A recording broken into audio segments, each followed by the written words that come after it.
Hello, we are the team The Greatest, and our motto is absolute truth leads with purpose. Chose this because without purpose you cannot find a meaning, and without truth then there's no integrity. Lorenza Moran. My name is Jocelyn Roque. My name is Camila Jaramillo. And accessories. This is The Greatest Team. This is Task 2, and we are in the common area number 3 of the building of business. This represents the pressure of speed because everyone here is doing homeworks or finishing projects. And one concrete example is me, like 20 minutes ago, preparing my presentation for my final exam, completely focused. Another action that is really common here is being disrespectful to others because everyone is rushing out to their classes and everyone is stressed. So that's why maintaining the manners is sometimes kind of hard in this area. Being respectful and or helpful is also a little bit hard to be. People is either very focused on whatever they're doing or they're in a rush. The consequence that the person is going to have is going to lose their social ability, and it's going to affect in the community to lose this ability to respect the others one. That's completed. Hello. We are The Greatest. This is the task number 2, and right now we are at the cafeteria. We are addressing the pressure of diffusion in the cafeteria because this place represents a place in which everyone comes to. Like every student, no matter your degree or even if you're a teacher,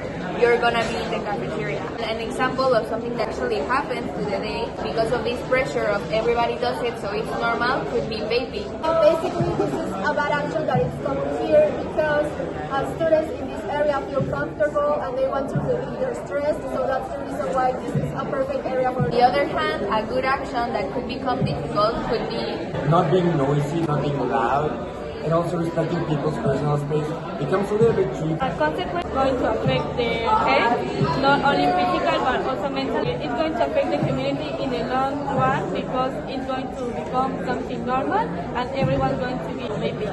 Task 2 completed. So we're Team The Greatest, and this is Task 2. We are in a classroom, and the classroom represents the pressure of status because you always want to protect your image or your reputation. You don't want to look weak, and it's a place where a lot of competition happens. Concrete example, you always want to participate or you always want to be seen, your clothes you're wearing. A bad action that can happen here that is really easy to do is the use of AI. A lot of students use it to finish their task faster or to maintain their scholarship. Something that would be a little bit harder to do, even though it's a good thing, would be to be respectful towards the teacher, not because you're actively insulting them, but I don't know, just interrupting the class, being a class clown, not being noisy too. The consequence that is going to happen to the person that use AI is to lose their ability to do exams for the exam. Also, it's going to affect in the community in the long run, and to the students that is going to lose their ability to focus, their ability to think by themselves,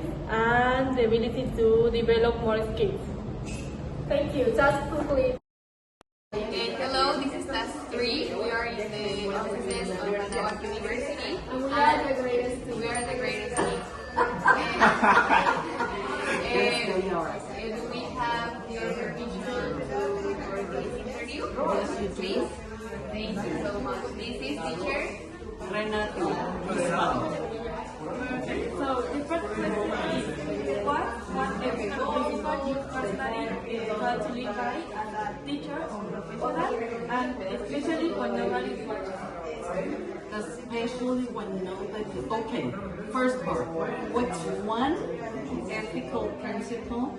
I think it will be honesty and to be as just as possible. Of course, respect everybody. Sometimes honesty gets in the way with respect a little bit. I don't know how to explain myself. But what was the second part of the question? Especially when nobody is watching. Okay, I think you have to be an integral person, you know? You have to be like that when someone is watching and when nobody is watching. It's just, you have to be like that, and you have to follow those principles always. Of course. As much as you can and as well as you can.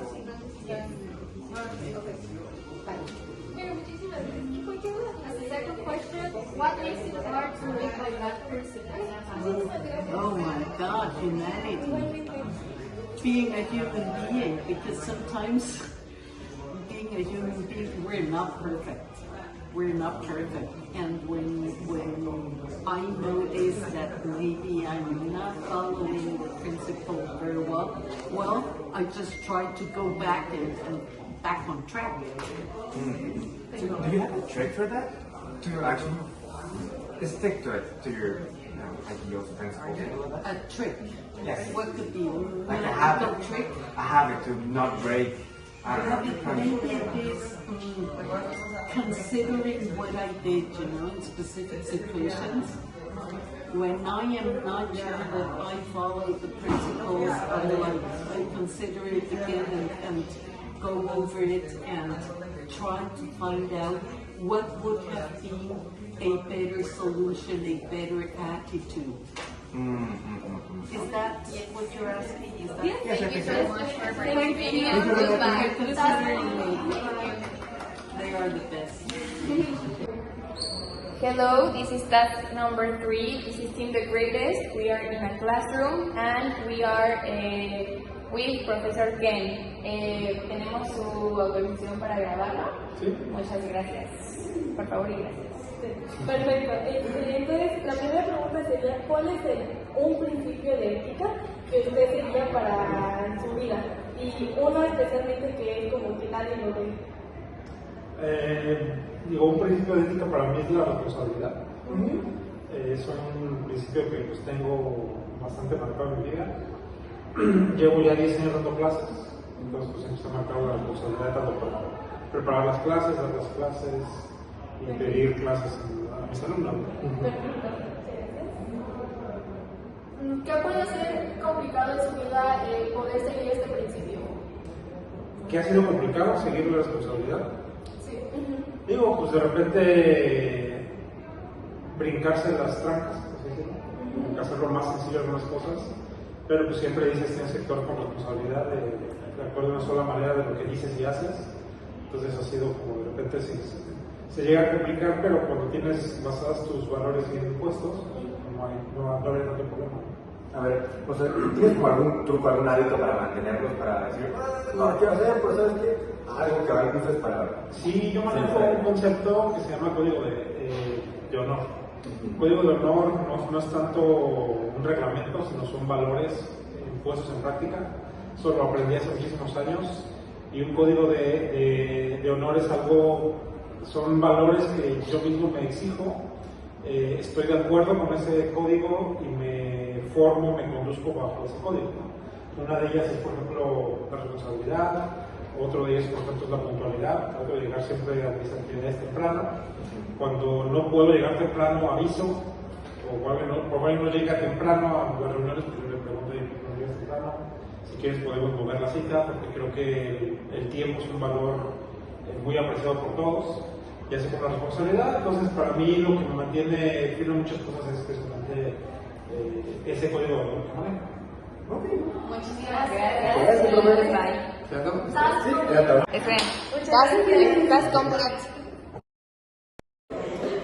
Hello, we're Team the Greatest. This is task number 4, and we are outside the bathrooms. The moment that we recognize where there is utilitarianism is when the people who are in charge of cleaning the bathrooms enter the bathroom and nobody says hello, nobody says thank you, so that would be the moment. We are undermining the people of cleaning. Basically, the most common excuses of why people do this is because maybe they are indifferent or they consider the cleaning people as inferior. So it's like, why are we gonna say hi to The them? hiding cost is who pays this consequence are the people of encargados of the cleaning the bathrooms or the maintenance of the university. And what consequence follows that like they're not respected as persons, as tools. What should be considered? How to avoid, repair, change the it's okay perception. It's mostly a matter of manners, I would say. Another moment in which we identify utilitarianism is when you are just kind or social with a person because you want them to do your homework, copy on the exam. The person who is asking for it is using the other friend or the other classmate as a mean to to an end? The most common excuse is because you want to finish the task faster and not focusing a lot on that. You want to get a good grade or finish the task faster. The higher cost is going to affect to the person that give the homework because it's going to make them feel long and only used to for the classroom. Now, how can we avoid this behavior? First of all, is by making ourselves accountable. You know, stop seeing people as a means to an end, right? And not really trying to stop cutting corners. Hello, this is Team The Greatest. This is task number 5, and right now we are in the building 4 of business. We're here with Dasha, and can we interview you, please? Thank you. So, dear Dasha, so what do you think happiness is? Happiness. Well, I think that it can be like maybe it's a way of living, like an attitude towards life. From your point of view, do you consider that happiness is a feeling, it's an arrival point, or it's an attitude? Well, I think that it could be an attitude towards life, towards problems. Okay, so do you believe it is related to ethics? It could be because maybe what causes happiness for one person can cause like pain to another person. So which one is correct? What we've seen in ethics about happiness is that it is a constant search. So it is a decision you make every day, and it is an attitude, not something you get to, but like the path towards in life. Thank you so much and goodbye. That's complete. Hello, we're Team The Greatest. We are in the building 4 and We are doing task number 6. We're singing Madre Tierra de Chayanne, and it relates to happiness and integrity because it allows you it tells you to live present positively and while respecting others and looking for the better in the community. Okay? Oye, abre tus ojos, mira hacia arriba, disfruta las cosas buenas que tiene la vida. Abre tus ojos, mira hacia arriba, disfruta las cosas buenas que tiene la. Mira hacia arriba, disfruta las cosas buenas que tiene la.